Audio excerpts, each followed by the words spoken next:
I hope सगळेजण एकदम रविवारचं मेसमध्ये टकाटक जेवण वगैरे आला असाल, सुस्ती आली असेल. पण आता सुस्ती तुम्हाला येऊ नये यासाठी आज सूरज आलाय आणि सूरजने चांगलीच आग लावलेली. ऍक्च्युली जसं सूरज त्याचा बॅकग्राऊंड सांगत होता की पहिल्यांदा प्री जी आहे ती निघली नाही, फक्त 0.25 मार्काने इंग्लिशचा सेक्शनल गेला आणि त्यानंतर मग त्यानं जे बॅकअप केलं, त्याच्यानंतर ज्या प्रकारे त्याने रिस्टार्ट केलं, तर ज्या प्रकारे तो सांगत होता, मी इथं साईडला बसून ऐकत होतो, तर माझ्या कानामध्ये एक बॅकग्राऊंडमध्ये एक टोन घुमत होती, ती आपल्या कबीर सिंग मधली. तो जेव्हा हॉस्टेलला जातो ना बदला घ्यायला, वन वन, तसं ऍक्च्युली त्या प्रकारामध्ये किंवा त्या एनर्जीने त्याने रिस्टार्ट केलं होतं. तशा प्रकारे जर रिस्टार्ट केलं आणि मैं नाही तो कौन बे या ॲटिट्यूडने जर तुम्ही सुरुवात केली, तर नक्कीच यश हे तुमचंच आहे.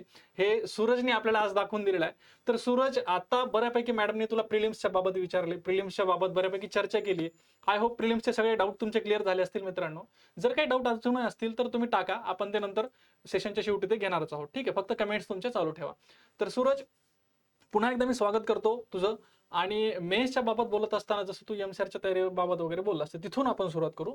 जास्त मागे जाणार नाही. बट एमसीआरची तयारी मॅक्झिमम मुलं करतात, काही जण आता इथून पुढे करत पण नाही. काही काही जणांचा आता ऍटिट्यूड असा झालाय, म्हणजे आधी सगळेच जण करायचे, बट आता असं झालं की काय नंतर पण कॉम्पिटेटिव्ह एक्झामच करायच्यात, मग आता एमसीआर कशाला करायची. तर यामुळे मुलं एमसीआर कडे जाण्याचा कल फार कमी आहे. तर एमसीआरची तयारी जी तू केली आहे ती आता मुलांनी करायला पाहिजे का, किंवा त्याचा खरंच पुढे फायदा होतो का?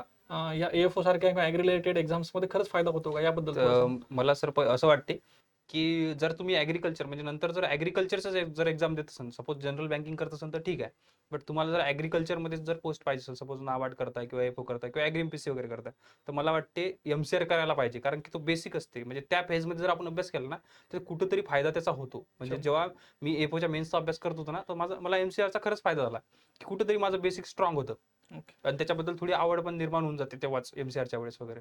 आणि मला असं वाटतं की एमसीआर साठी जे आपण बेसिक पुस्तकं वाचतो, जसं की अरुण कात्यान सरांचं पुस्तक आहे किंवा बाकी पुस्तकं आहेत, हे पुढे चालून जर तुम्ही वाचले तर त्यात तेवढं ग्रास्पिंग नाही राहत. सुरुवातीला एमसीआरच्या वेळेस जेव्हा तुम्ही अभ्यास करताना, ज्या जुनैननेसने अभ्यास करता, त्यावेळेस तुमचं सराउंडिंग असतं, तुमचे कॉलेजचे मित्र असतात, त्यावेळेस केलेला अभ्यास जो आहे ना, तो खरंच खूप काळ लक्षात राहतो. पुढे भविष्यामध्ये खूप दिवस तो लक्षात राहतो. तर मला असं वाटतं की एमसीआरचा अभ्यास सगळ्यांनी करायलाच पाहिजे. जे तुमचे ज्युनियर्स असतील त्यांच्यापर्यंत हा मेसेज द्या की एमसीआरचा अभ्यास करायलाच पाहिजेत. आणि सूरजनं पण आता त्याच्या अनुभवातून तेच सांगितलंय. बरं सूरज, आता आपल्या सगळ्यांना माहिती आहे की ॲग्रीमध्ये सिनियर ज्युनियर रिलेशनशिप आपण काहीच निर्णय पण घेत नाही. डिस्कशन आपलं झालंच पाहिजे, तसं करतोच.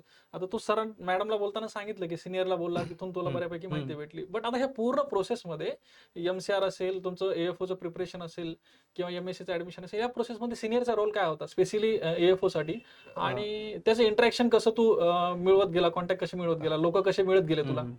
की तेच सर, की मी पीजी बद्दल वगैरे विचारलं तेव्हा सरांचा वगैरे म्हणजे कॉन्टॅक्ट झाला की क्लास वगैरे आहे वगैरे, मी तेव्हा झाला. त्याच्यानंतर सिनियर सोबत आपलं ऍग्रिकल्चरचं चांगलं रिलेशन असतेच, की आपल्या सिनियर सोबत चांगले कॉन्टॅक्ट असते.